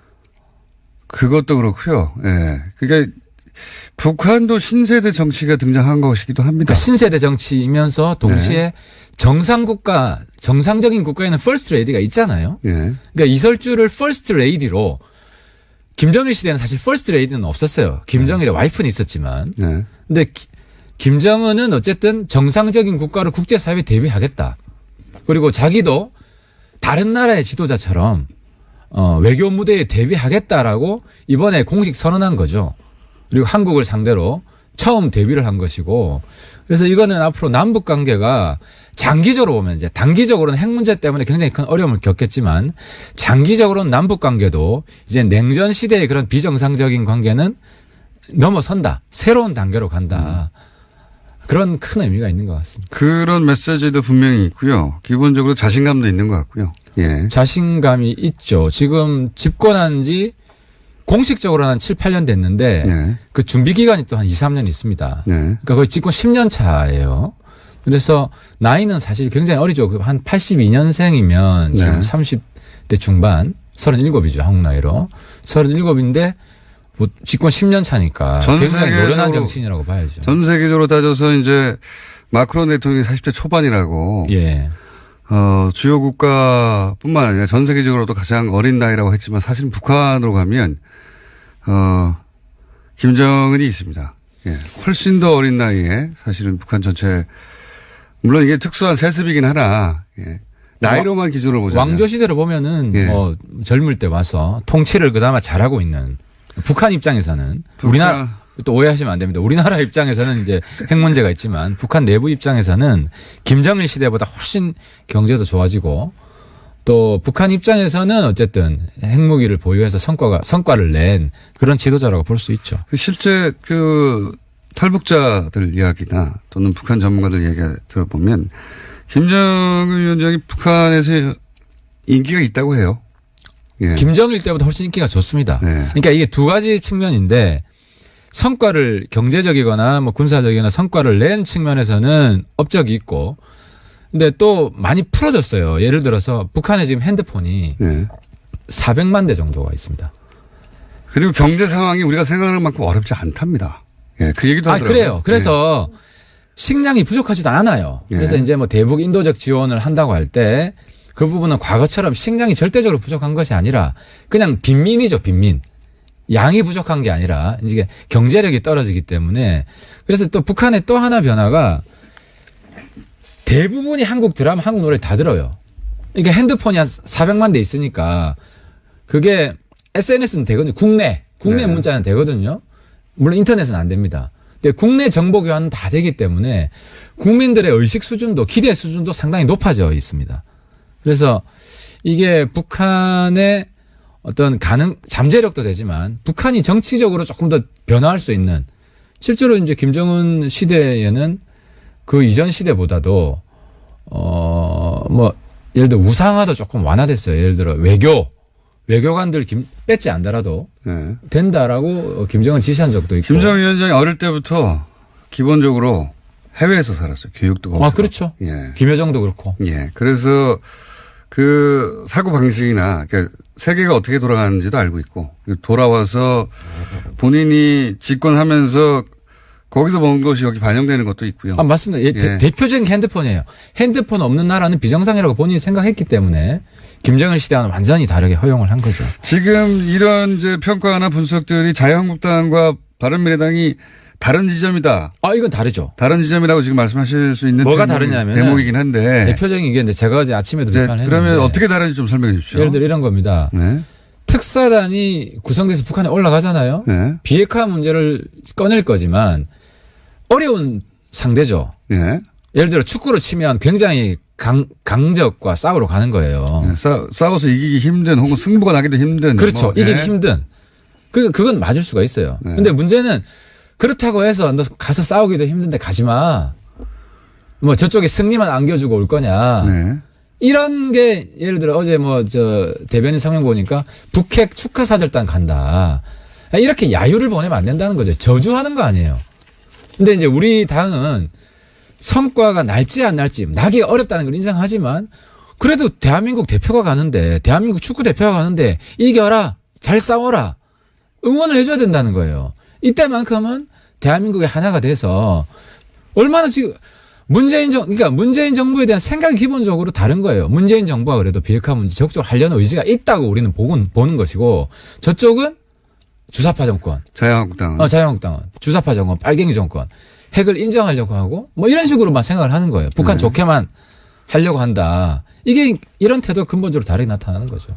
바른미래당의 차별점이 거기 있다고 이제 바른미래당이 열심히 설명하고 있는 와중이긴 해요. 예를 들어 유승민 대표가 자유한국당에서 이 자격 시비부터 하니까 자격 시비는 일단 하지 않고 성과를 보고 판단하겠다. 이게 차별점인 거죠. 기본적으로. 아, 그렇죠. 네. 그러니까 우리는 이거죠. 북한에 이제 좋은 성과가 있다. 이 뉴스가 나오는데 네. 성과를 가지고 오늘 오후에 오면 어느 정도 알려질 거 아니겠습니까? 그러면 이제 평가를 하는 거죠. 예를 들어 축구를 보고 졌어도 경기를 보면 알잖아요. 최선을 다했으면 잘했다 박수 쳐주잖아요. 근데 거기서 또 엉망으로 했다 그러면 또 우리가 비판을 하지 않습니까? 이제 그런 걸 보고 종합적으로 이제 우리가 평가를 하겠죠. 그런데 이제 의원님은 서훈 국정원장은 안 된다고 하셨잖아요. 안 된다고 했습니다. 예. 근데 이제 그나마 평가를 하는 거는 신경을 좀 쓴 것 같다. 안 된다고 하니까 단장으로는 사실 서훈 국정원장이 제일 잘 압니다. 북한을. 제일 잘 알고 정상회담 반대한 이유는 네, 반대하신 이유는 국정원 내에 서훈도 문제지만 그 밑에 김상균 제2차장 대북 차장이 있습니다. 예. 대북 차장 밑에 뭐가 있냐면 대북 공작팀이 있습니다. 예. 대북 공작팀의 역할은 김정은 정권을 무너뜨리는 그분들 역할이에요. 그럼 더더욱 가서 잘 봐야 되는 거 아닙니까? 아니지. 그러니까 화해 협력을 해야 되니까 네. 공작팀 역할이 위축될 수밖에 없죠. 아니, 기업도 투트랙을 하는데. 그거는 다른 사람 가서 보고해 주면 되죠. 이제 공작팀의 수장이 간다는 것은 네. 그죠? 공작을 사전에 완화해서 분위기를 조성해야 되는 이런 악영향이 있는 겁니다. 아니 그러니까. 근데 아무튼 이 시점에 중요한 거는 네. 어쨌든 뭐 사전에는 비판할 수 있지만 정부가 네. 이렇게 뽑아서 또 거기다가 단장까지 안 시키고 신경 써줘서 보냈을 때는 응원을 해주고 잘 싸우라고 해야 된다는 거죠. 자, 그렇게 해서 차별점을 이 지점에서 잘 드러나도록 하는 게 이제 바른미래당의 목적인데 실제로는 잘 눈에 안 띄어요. 이게 제가 보기에는 바른미래당이 지금 취한 스탠스의 가장 큰 문제인 것 같은데, 그죠? 그래서 제가 오늘 열변을 토하고 있습니다만. 선거 국면에 가면 갈수록 원래 전설은 단순해지는 법 아닙니까? 그렇습니다. 그래서 단순화시킬 수 없는 영역도 단순하게 말해야 되고 점점점. 그렇죠. 예. 그럼 특히 북한 같은 경우에는 아예 적대적으로 공격적으로 가거나 아니거나 이렇게 점점 갈리게 되고 이건 다른 모든 사안에 있어서도 바른미래당이 이제 앞으로 부딪히게 될 문제인데 그 여실히 드러나는 게 지금 북한 문제에서 흑백 논리를 이겨내자. 그 말은 맞아요. 예. 그래서 홍준표 대표가 그렇게 주사파 사냥을 하는 것도 심플하거든요. 근데 잘못 알고 있는 게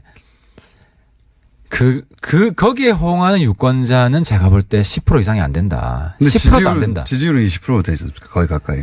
뭐 20% 나올 때도 있지만 뭐 어떤 조사에 따라서는 뭐 15% 이해하고. 예. 근데 미래의 유권자 예. 앞으로 대선까지 보고 젊은 유권자들한테 그건 통하지도 않는 것이고 그래서 우리가 당장의 눈앞에 이익 때문에 이런 유혹에 우리까지 넘어가서는 안 된다는 거죠. 그래서 북한 문제 그렇습니다. 그렇다고 치고 뭐 경제 문제나 사회 문제나 앞으로 이제 차별점이 있는 것도 있고 없는 것도 있고 많은 이슈들이 있을 텐데 제가 질문드리는 핵심은 이거예요. 이제 어쨌든 그 정당으로서 현실 정치인들의 집합으로서 선거가 있잖아요. 그렇습니다. 선거가. 근데 지금 지지율로 일단 먹고 사는데 정치는 점점점 자산이잖아요, 이게. 점점점 줄어들고 있어요, 실제로는. 이거 어떻게 타개합니까? 그래서 저는 사실 이 자리에서 정말 읍소하고 싶은 게, 네. 저희한테 뭐 쓴소리도 많이 하시고 마음에 안 드는 것도 있겠지만 적어도, 한국당보다는 저희들 평균 수준이 높다. 그리고 한국당하고 민주당 쪽은 뭡니까? 그러니까 한국당이 야당을 주도하는 이런 전국으로 가면 대한민국 진보가 없습니다. 우리도 물론 여당한테 쓴소리 하지만 잘한 건 잘했다고 하고 같이 대한민국의 힘을 합쳐야 될 때는 힘을 합치는. 근데 한국당은 대한민국이 하나가 돼야 될 때 하긴 요번에 뭐 홍준표 대표 칭찬 한마디 할게요. 그 청와대 영수회동 간다고 하더라고요. 왜 갈까요? 이번에도 안 가면. 다 거절했다가? 이번에도 안 가면 제가 그때 얘기했지만 주적이 되죠. 대한민국이 주적이 되죠. 특히 안보 문제에 있어서 이렇게 독고다이로 계속 놀면. 독고다이. 네. 진짜로 독고다이, 평생 독고다이 됩니다. 네. 그게 별명이긴 합니다만. 네. 근데 그거를 홍준표 대표가 나름대로 정치적 감각이 있기 때문에 뭐 그런 건 잘한 것 같아요. 근데 우리는 안정적으로 대한민국의 안보도 같이 힘을 합치고 또 쓴소리해서 말릴 건 말리고 이런 역할을 수행을 할 거다. 이게 여당한테도 훨씬 좋고 우리 정부한테도 좋다. 이런 걸 읍소하고 싶은 거죠. 지지율은 어떻게 끌어올립니까? 그러니까 이런 노력이 꾸준히 돼야 되고. 근데 아무튼 지지율 유혹 때문에. 그건 알겠어요. 예, 막 그러진 않을 겁니다. 네, 그 지지율 유혹 때문에 그 스탠스. 그러니까 장렬하게 전사하는 한이 있더라도. 전사하면. 그렇게 죽을 겁니다. 그래서 바른정당 뭐 사실 부산, 울산, 경남에 저 빼고 8명이 다 한국당 갔지만 저 혼자 안 간 것도 그런 정치 하겠다는 겁니다. 당장 눈앞에 선거에 이득을 좀 얻기 위해서 뭐 불의에 타협하고 기회주의적으로 놀지 않겠다고 작심을 했고 그런 작심을 한마당에 지금 또 선거 앞에 이런 유혹에 넘어가서 뭐 어떤 꼼수를 부린다든지 예를 들어 뭐 단일화를 한다든지. 자유한국당과 후보 단일화. 그건 절대 없다는 겁니다. 절대 없다? 네, 절대 없습니다. 그러니까. 야합은 절대로 안 한다. 선거연대도 없다? 선거연대 절대 안 합니다. 그러니까 민주당은 그렇습니다. 견제 대상이지만 공존할 수 있는 대상이지만 한국당은 공존할 수 없는 대상이다. 청산을 해야 된다. 대한민국 미래를 위해서. 그 입장은 확고하다는 겁니다. 그래야 이제 바른미래당이 그걸 차지하니까요. 그렇죠. 우리가. 그게 책임감입니다. 정치인으로서 다른 책임감은 저 사람들한테 맡기면 대한민국이 망한다라는 걸 눈으로 봤기 때문에 체험했기 때문에 절박한 겁니다. 목표의식은 알겠어요. 현실적으로 어떻게 도달하는가의 제 질문인데. 그러니까 제가 패할 수도 있지만 네. 아름답게 패배하고 싶다. 비겁하게 이기기 위해서 꼼수를 부리다가 뭐 그렇게 조금이라도 작은 이익을 위해서 큰 대의를 우리가 버리진 않겠다. 이게 바른미래당의 정신이라는 거예요. 바른미래당의 탄생 자체가 그걸 목표로 한 거잖아요. 근데 그렇습니다. 실제로 그 목표로부터 멀어지니까 자꾸 이 질문을 할 수밖에 없는 단기적으로는 건데. 그렇지만은 아직 시간이 조금 있기 때문에 안철수 대표는 그러면 전 대표는 서울시장에 출마하는 것으로 굳혀지고 있습니까? 당내에서는 두 가지 의견이 있습니다. 이제 서울시장 출마론도 있고 그 또 하나는 우리가 한국당 없애는 게 목표이기 때문에 한국당의 본고지로 들어가서 한번 화끈하게 붙어라. 영남 출마론. TK로. 예, TK나 부산, PK. 예, 부산이야 되고. 네. 그래서 홍준표 이건 좀 그런 거야. 아무튼 홍준표 목을 따라. 홍준표 목을 따라. 그러니까 홍준표 정치를 끝내라. 정치 인생을 끝내야 된다. 안철수가 그런 역할을 하는 지금 내부에 두 가지 의견이 있는데 이 안철수 전 대표가 TK에 가서 TK나 PK 영남 TK에 가서 이길 가능성이 서울보다는 높다고 보세요? 이기는 것보다 명분이 중요한데 지금 안 대표나 우리 당이 명분이 어느 쪽이 더 큰가? 큰가가 더 중요하다는 의견도 있고 그런데 대권 후보인데 서울 나가야 되는 거 아니냐 그러니까 이런 의견도 있고 이기지는 못한다고 보시는 거네 당내에서도. 최선을 다해야 된다고 보는 거죠. 근데 그 정신이 국민들한테 전달이 되면 이길 수 있다고 보는 거죠. 오세훈 시장을 영입한다. 거꾸로 탈당했는데 이런 얘기도 나오는데 이건 그냥 한국당이야. 바른미래당이 영입한다. 그렇죠. 자유한국당이 바른미래당을 탈당한 오세훈 전 서울시장을 영입한다. 이런 설들이 돌아요? 이건 혹시 들어보신 적 있죠? 영입하고 싶겠죠. 지금 올드맨 안 갑니까? 근데 오세훈 시장은 어쨌든 서울시장 다시는 안 나갑니다. 그런 또 똑같은 실수를 저는 두 번 반복 안 할 거라고 생각을 합니다. 제주도는 어떻게 됩니까? 제주도요. 원지사님. 네. 원지사님은 어쨌든 뭐 제 바람은 그냥 이 길로 쭉 가셔서 승부를 보시는 게 원지사님. 아직 탈당 안 하셨죠? 지금 바른미래당이 있습니다. 그렇죠. 예, 탈당 안 하셨는데 그렇다고 이 통합에 찬성하는 건 아니라고 말씀을 하셨고 근데 지금 어느 쪽으로 결정될지 모르는데 혹시 들으신 이야기는 없고요? 아직 없습니다. 예. 이 당적을 유지한 채 끝까지 갈 수도 있다고 보십니까? 네, 원지사님은 뭐 현명하게 판단할 거라고 보고 저희들도 계속 뭐 정성을 다하고 있습니다. 근데 원지사님 미래를 생각하면 이렇게 해서 이제 당선이 되시는 게 가장 바른미래당 소속으로 당선이 되는 게 가장 국민들한테 박수를 받을 겁니다. 또 이 상황에서 당적을 옮겨서 당선되기 위해서 어떤 꼼수를 피운다. 딴 거 아니거든요. 1대1 구도를 만들기 위해서 자기가 무소속으로 나가고 다 출마시키지 마라. 후보 내지 마라. 바른미래당이든 한국당이든 이런 꼼수를 생각할 수 있지 않습니까? 근데 그런 꼼수를 피는 순간 국민들이 다 알아요. 그게 꼼수가 아니죠. 만약에 의원님 기준으로 하자면 바른미래당의 통합에는 찬성하지 않기 때문에 자기 원칙을 지키는 거죠. 그러니까 무소속으로 나가면 우리가 후보를 안 낼 수가 없다는 걸 원지사님도 잘 아실 겁니다. 그러니까 제 말은 꼼수는 아니라는 겁니다. 원희룡 지사가 이 통합에는 반대한다고 말은 했으니 불리하더라도 원칙대로 하면 최소한 탈당을 해야 되는 건데. 통합에 반대는 아니고 통합에 진행되고 있는 게 자기 마음에 썩 들진 않는다. 뭐 이런 표현을 썼는데 뭐 저도 지금 당내 상황이 뭐 썩 마음에 들지는 않습니다만은 이게 주체적인 의식을 가져야죠. 자, 이슈들이 많으니까 지난주는 짧게 넘어가가지고 이제 짧게 여쭤보자면 평화당이라고 지금 약칭해서 불러달라고 하던데 정의당하고 공동교섭단체 제안했잖아요. 예. 공식적으로 제안했습니다. 물론 이제 정의당이 제안을 어떻게 받을지의 문제는 남아있는데 적어도 평화당을 원한다는 거죠. 공식적으로. 평화당은 당연히 원하겠죠. 예. 뭐 평화당은 처음에는 반대하는 분들이 내부적으로 있었는데 지금은 이제 공식적으로 제안했는데 정의당이 물론 정의당이 결정할 일입니다. 많은 정치는 다 다른 당 논평도 하니까 받아들여야 된다고 보십니까? 아니면 정의당이 제 옆자리에 쭉 앉아가지고 국회에서 이야기를 참 많이 했습니다. 그리고 이정미 대표 같은 상임위에 있어서 또 뭐 여러 자리에서 이야기를 많이 했고 제가 정의당 분들한테 사실 같은 운동권 출신이기 때문에 그 순결주의를 좀 깨라. 하라고 그렇죠. 권하셨어요? 그러니까 제가 이제 그분들한테 권했던 거는 오래전부터 권했던 거는 민주당하고 차라리 합당을 해라. 정의당에게? 정의당에게. 그거는 정의당을 모욕하는. 아니, 모욕하는 게 아니고요. 민주당 내에도 정의당하고 똑같은 색깔의 분들이 꽤 있습니다. 아니, 색깔이 비슷한 부분도 있죠. 다른 부분도 그러니까 있고. 민주당 자체가 안에서도 좌우 내부에 그거는 바른미래당한테 자유한국당 빨리 통합하지 뭐 하냐고 똑같은 그건 거예요. 다르죠.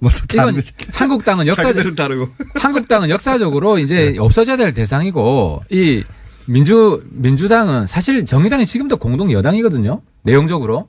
이런 상황에서. 아니, 비판할 때도 있죠. 후보들에 대해서. 그건 안에서 비판해도 된다는 거죠. 그러니까 민주당 안에 들어가서 어떤 정의당 블록을 형성해서 정의당이 저렇게 있으니까 노회찬 심상정만 국회의원 되고 다른 사람은 계속 그 총알바지만 하고 있는 거 아니에요. 그러니까 정의당 전체적으로 크기 위해서는 그렇게 현실론을 얘기하면서 바른미래당은 자유한국당하고 안 합쳐요. 왜?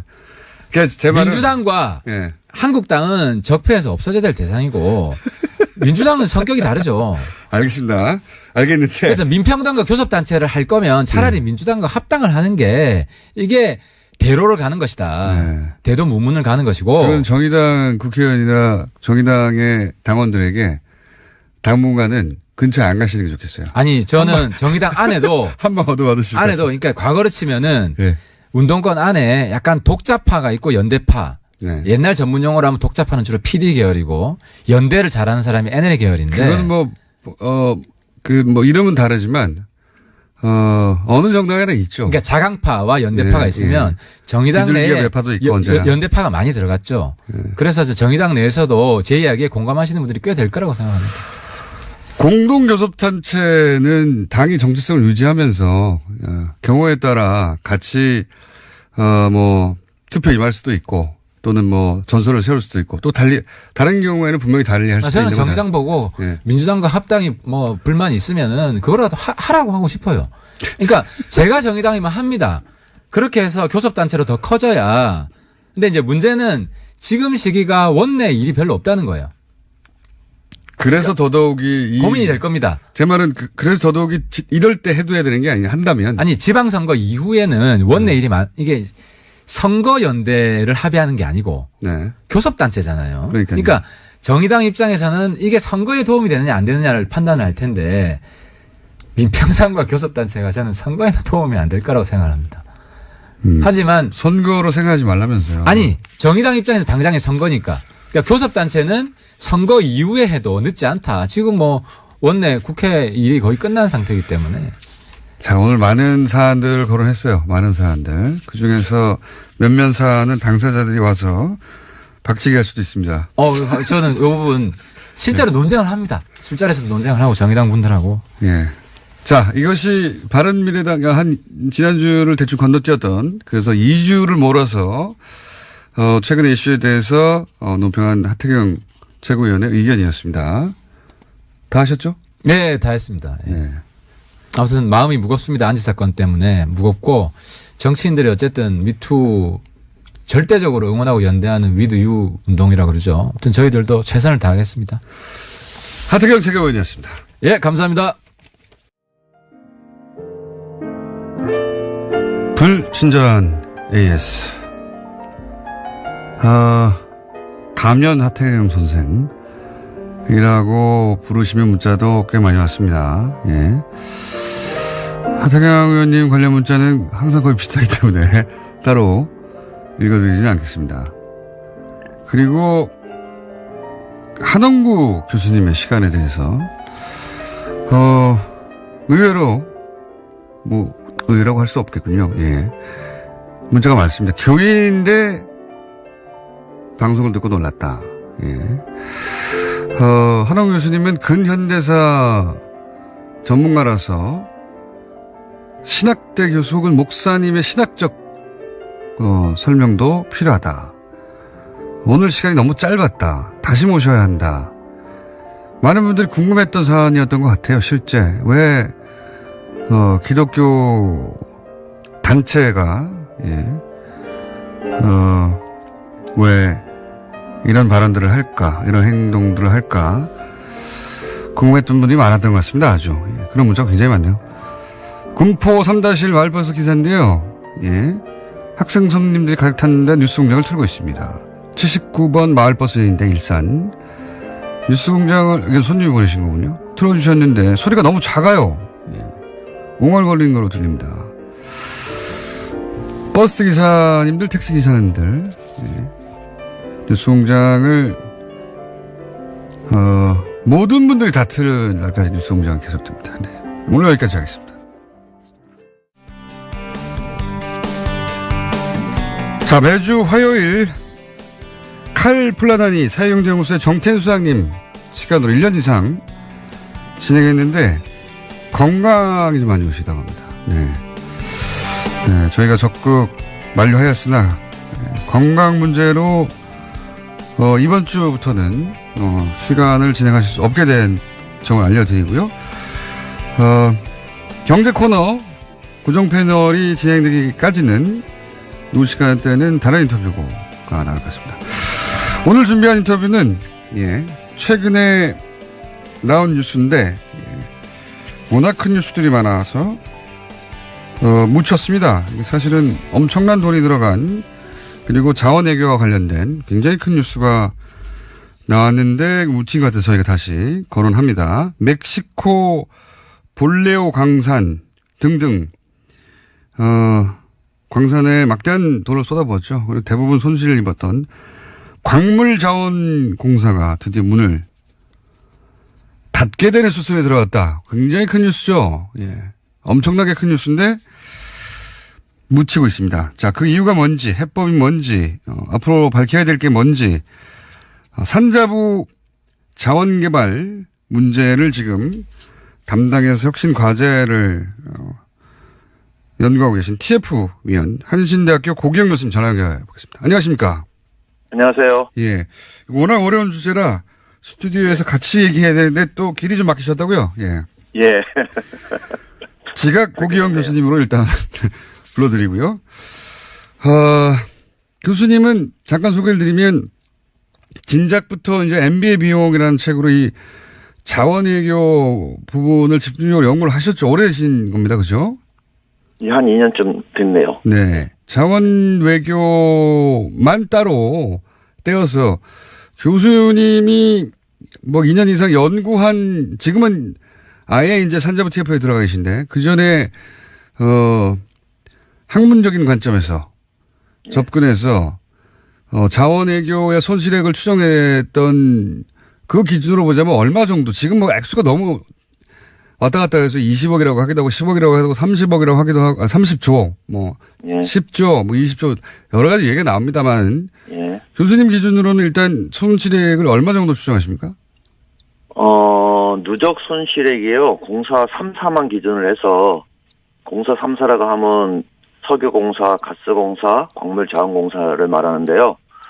한 12조에서 한 15조 정도가 손실이 난 것 같아요. 12조에서 15조. 예. 하하. 자, 이제 구체적으로 좀 들어가 보겠습니다. 우선 지금 활동하고 계신 해외자원개발혁신 TF, 여기 뭐 하는 곳입니까? 어떤 일을 합니까? 뭐 아시다시피 우리 공사들이 무분별하게 해외 자원 개발을 한답시고 돈을 투자했다가 크게 손해를 봤잖아요. 네. 그동안에는 그거를 공사 자체적으로 정리를 하도록 유도를 해왔는데 이제 지금쯤 와서 보니 도무지 공사에게 맡겨서는 안 될 것 같아서 이거를 총점검하고 실태 파악을 해서 그거에 대한 원인도 찾아내고 그리고 대안도 만들어내자는 취지에서 만들어진 TF입니다. 그러니까 자체적으로 스스로 문제를 해결할 능력은 이제 없다고 보고 외부의 전문가들이 투입된 거죠. 이 문제 해결하기 위해서. 민간 전문가 중심으로 해서 세 개 분야가 돼 있는데 가스, 그다음에 광물 자원, 그다음 석유 해서 민간 위원들이 모여서 정말 실태가 뭔지, 뭐가 문제인지, 그리고 이걸 어떻게 해결하면 좋을지를 논의해달라. 그리고 그 안을 달라 해서 만들어진 겁니다. 그렇군요. 지금 활동하신 기간이 얼마입니까? 얼마 안 됐어요. 작년 12월 달에 발족을 했으니까 이제 한 3개월쯤 됐네요. 그렇군요. 지금은 그러면 광물자원공사를 폐지하자, 뭐 폐업하자, 혹은 뭐 문을 닫게 하자, 뭐라고 표현해야 될지 모르겠는데 이게 이제 일종의 중간 결과가 나온 겁니까? 광물자원공사에 한해? 중간 결과이기도 하고요. 긴급 결과인데 광물자원공사가 지금 올 봄에 5월 달에 5억 달러를 갚아야 돼요. 5억 달러를. 예. 근데 지금 우리한테는 5천억쯤 되는데요. 광물자원공사가 돈이 한 푼도 없거든요. 공사가 돈이 한 푼도 없다는 게 정말, 예. 그래서 그 돈을 갚기 위해서는 빚을 갚기 위해서는 다시 빚을 내야 되는데 빚을 내기가 곤란해졌어요. 왜냐하면 이미 이게 망가진 기업이란 걸 다 알기 때문에 뭔가 정부가 보증을 선다든지 이렇게 해주지 않는 한은 아무 누구도 돈을 빌려줄 것 같지 않거든요. 그렇겠죠, 당연히. 예. 그렇게 되면은 광물자원공사는 이제 도산에 할 수밖에 없어요. 예. 그때 빠지게 되는데 예. 이게 지금 미칠 파장이 너무 크기 때문에 예. 긴급 회의를 한 거죠. 예. 이대로 계속 두어서는 이제 더 커진다 일이. 예. 예. 디폴트가 됐을 때 파장이 더 크거든요. 우리나라 전체 신용대에 미치는 영향이라든지 다른 공기업에 미치는 영향이 너무 커서 정부 공사니까요. 예. 예. 그래서 긴급 회의를 해서 우선은 이 문제 어떻게 처리할 것인가 네. 이런 거를 어제 논의했었죠. 그래서 결국은 이제 어떻게 된다는 겁니까? 이제 권고 방안이 구체적으로 어떻게 되는 겁니까? 권고 방안은 뭐 좀 반대 의견도 있고 했었는데요. 네. 우선 자체적으로 문제를 풀 수는 없어요. 네. 돈을 빌릴 수도 없고 다른 방법도 없고 그렇다고 정부가 무작정 우리가 다 책임져 주겠다고 할 수도 없고요. 무조건 계속 들어가는 거니까요, 이게는. 그죠? 그럼요, 예. 네. 그래서 생각해낸 방법이 비슷한 성격의 기타 정부 기관하고 예. 통합을 해서 아하. 가자. 그리고 그 과정에서 건물공사 갖고 있는 문제들을 털어서 가자. 이런 식으로 공간을 낸 거죠. 이게 유관기관하고 다 통합하고 사실상 한국광물공사라고 하는 거는 이제 사라지는 거네요, 말하자면. 그 공고한 대로 된다면은 네. 그런 절차를 밟게 될 겁니다.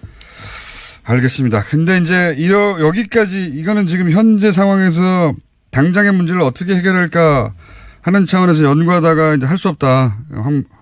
한국광물공사는 사라지고 그 기능들을 나누어서 여러 기관과 통폐합하자 이런 방안이 나왔는데 예. 여기까지 이르기까지는 많은 투자 실패가 있지 않습니까? 근데 이제 이게 문제는 그냥 투자 실패인가? 예.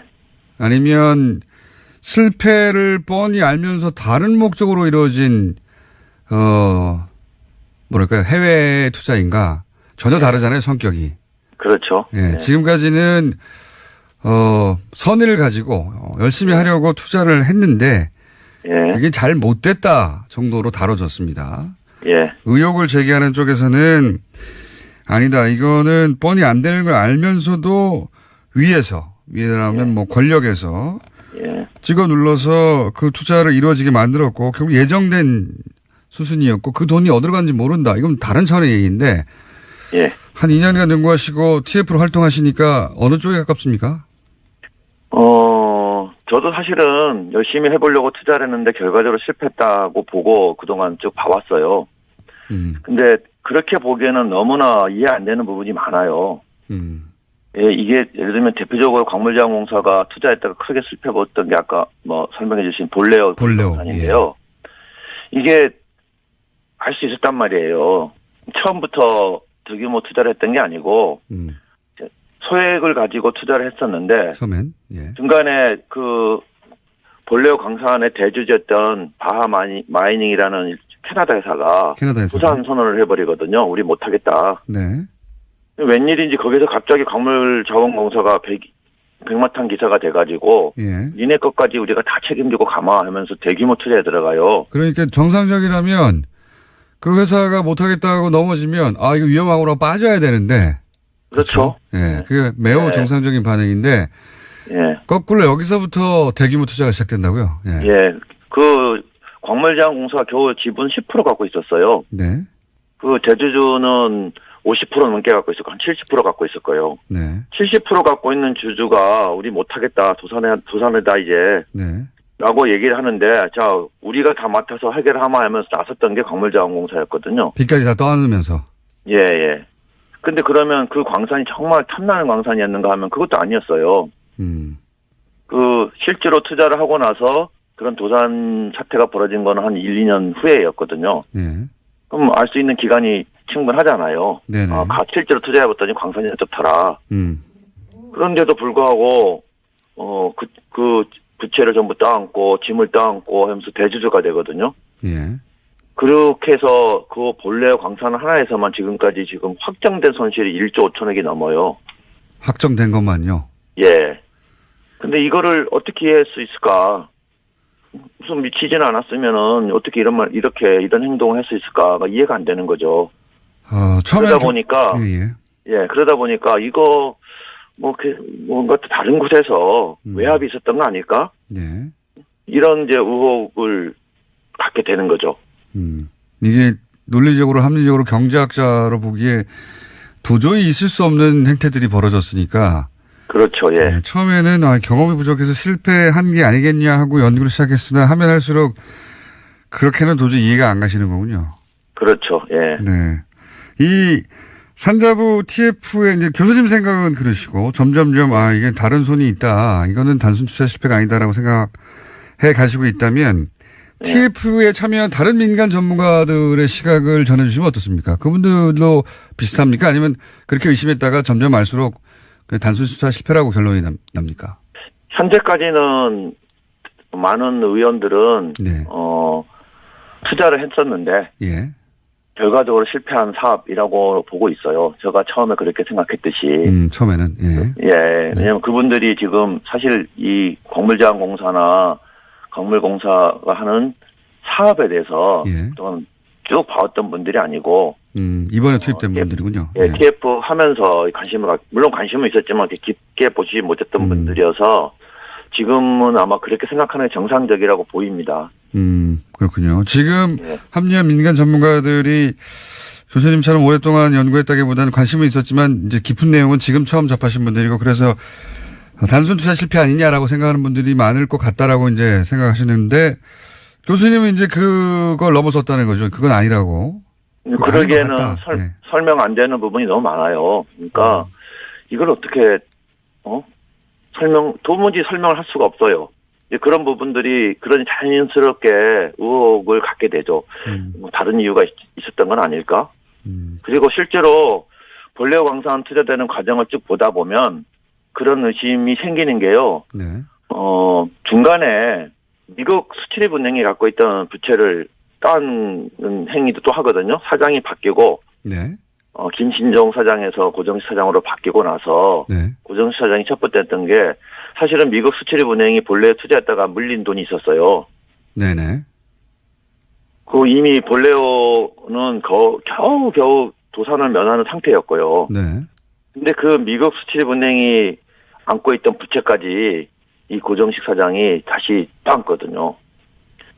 이거 어떻게 설명합니까? 그러니까 다른 나라의 수출입은행이 안고 있었던 빚을 우리가 갚아줄 이유가 없는데. 그럼요. 예.